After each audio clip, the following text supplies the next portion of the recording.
Ezequiel capítulos 41 al 44. Vamos a hablar sobre la gloria de Dios y para ello vamos a ir parte por parte. ¿Qué es gloria? La gloria, según su definición, es la reputación, fama y honor extraordinarios que resultan de las buenas acciones y grandes cualidades de una persona. Por lo que se ve aquí, en esta definición, es algo positivo.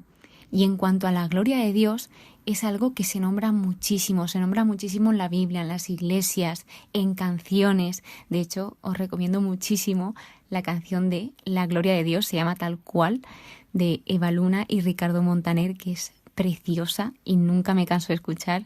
Y bueno, ¿qué es la gloria de Dios? Mirando y buscando significados, primero me aparecía este.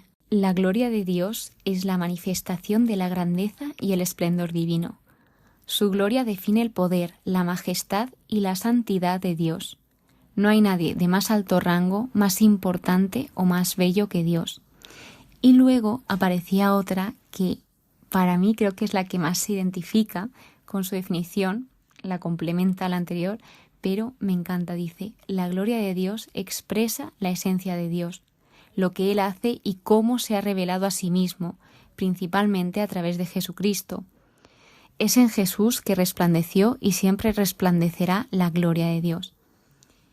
Hablaba de varias formas para entender esa gloria de Dios. Primero te decía que mirases a Jesús y luego también otra que para mí me apasiona y me encanta, aparte de observar y contemplar a Jesús, es observar la naturaleza, porque ella nos muestra de forma impresionante la gloria de Dios. Es inmenso.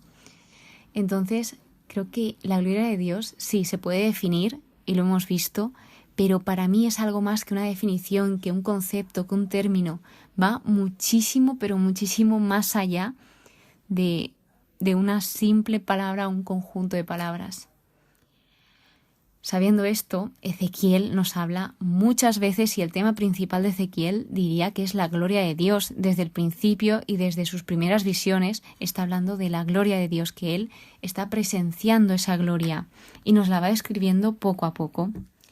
Primero, el capítulo 41, seguíamos viendo cómo se debía de construir, mejor dicho, reconstruir el templo de Yahvé.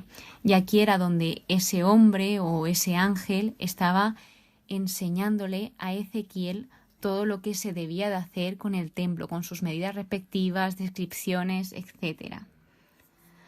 Algo interesante a comentar son que se representaban muchos querubines y palmeras. Los querubines en estas representaciones tenían dos caras. Por un lado eran un hombre, que este hombre miraba hacia una palmera, y la otra cara era de león y miraba hacia otra palmera. Según el estudio, dice que el querubín lo que representaba o lo que simbolizaba era la seguridad, y las palmeras lo que simbolizaban eran aspiraciones de vida y de prosperidad. Luego pues habla del altar, de cada cosa donde iba, de las puertas.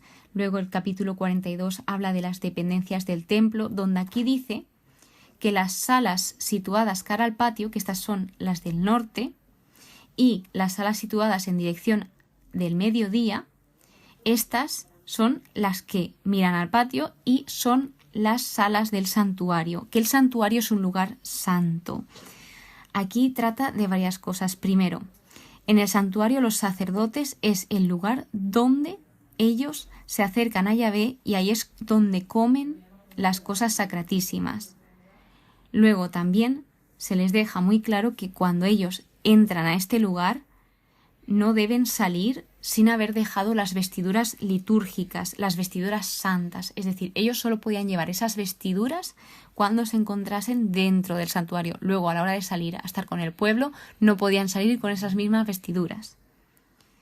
Algo que enfatiza es el separar tanto lo sagrado como lo profano. En este caso hablaba de un muro que lo que hacía era comunicar ese principio de la santidad de Dios. Aquí habla de esto y luego también más adelante vemos cómo habla sobre la función de los sacerdotes, que ellos debían de enseñar a diferenciar lo sagrado de lo profano y lo puro de lo impuro. El capítulo 43 habla sobre el retorno de Yahvé, que aquí es donde Yahvé vuelve a habitar en el nuevo templo reformado, porque, como vimos, tras todo lo que estaba sucediendo con el pueblo de Israel, Yahvé abandonó el templo en una visión que vio Ezequiel. Así que la gloria de Yahvé vuelve. ¿Y por dónde vuelve? Pues llega por la parte de oriente, entró por el pórtico oriental del templo. Describe y nos dice más aspectos sobre la gloria de Yahvé, como por ejemplo, sabemos que la gloria de Yahvé era representada por una nube y luego también que venía con ruido y resplandor. Ojo que Ezequiel la reconoce y una vez es consciente de esto, cae rostro en tierra como le sucedió las veces anteriores, pero el Espíritu lo levantó y dice que la gloria de Yahvé llenaba el templo. Dios aquí habla y dice: este es el lugar de mi trono, aquí habitaré en medio de los israelitas para siempre. Cuenta todo lo que había sucedido y que no iba a volver a pasar con el pueblo de Israel. Y habría cosas nuevas, como por ejemplo que el palacio real no estaría junto al templo. Dios le remarca que pusiese todo esto por escrito ante sus ojos para que guardasen con exactitud todas las leyes y disposiciones. Y no solo eso, sino que también las pusieran en práctica. Todo el territorio que rodeaba al templo era santísimo. Sigue hablando de otras partes del templo y va indicando, por ejemplo, cómo se debía de hacer la consagración del altar. Habla en muchas ocasiones de purificar, de las ofrendas, de los ritos de expiaciones, de cuánto tiempo debían de realizarse, qué se debía de realizar, etc. El capítulo 44 habla del servicio del pórtico oriental, donde aquí dice algo, y es que el pórtico exterior del santuario, aquí es donde se encontraba Ezequiel, este miraba a oriente y lo que sucedía con este es que quedaría cerrado. Sin embargo, el príncipe sí que podría sentarse en él para tomar su comida en presencia de Yahvé, solamente el príncipe. Luego le dice, en cuanto a las reglas de admisiones en el templo, que prestase atención, que ponga interés y que escuchase bien, porque le iba a comentar todo esto y todas las leyes. Entonces vuelve a decir el por qué está sucediendo esto, por qué tiene que poner esa regla de admisión en el templo, porque las personas que debían de encargarse de unas cosas en el templo delegaban esas tareas a otras que realmente no les tocaba hacerlas. Entonces se aprovecharon de ellos, seguían pasándose de la raya con las abominaciones, introdujeron extranjeros incircuncisos tanto de corazón como de cuerpo que profanaron el templo, ya sea con sus idolatrías o con esas prácticas extrañas de rendirle culto a sus dioses. Entonces esto afectó a todo el pueblo y además rompieron la alianza que tenían con Dios.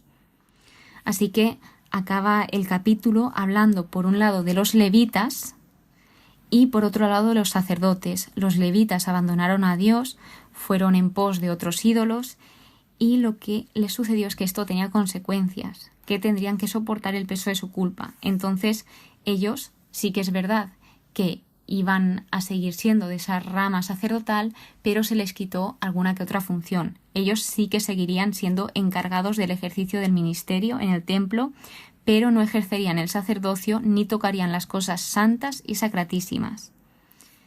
Por otro lado, los sacerdotes, que estos eran los descendientes de Sadoc, destacaban por su fidelidad, porque ellos, a pesar de todo lo que estaba sucediendo, cumplieron su ministerio y sí que se acercaron a Dios para servirle.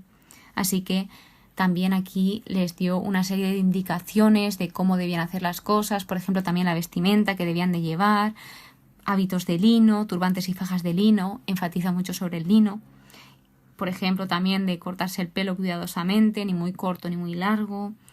Y vuelve a enfatizar sobre el quitarse las vestiduras cuando saliesen donde el pueblo, entre otras muchas indicaciones. Espero que hayas aprendido un poco más sobre qué es la gloria de Dios, o por lo menos clarificar un poco este concepto tan inmenso y tan inexplicable, que tengas en cuenta de que, como decía Dios aquí, que Él habitaría con ellos para siempre. Dios está en medio de su pueblo y en medio de cada uno de nosotros. Que no se nos olvide que no estamos solos. Muchísimas gracias por estar aquí, muchísimas gracias por escucharme. Espero que tengas muy buen día y que Dios te bendiga.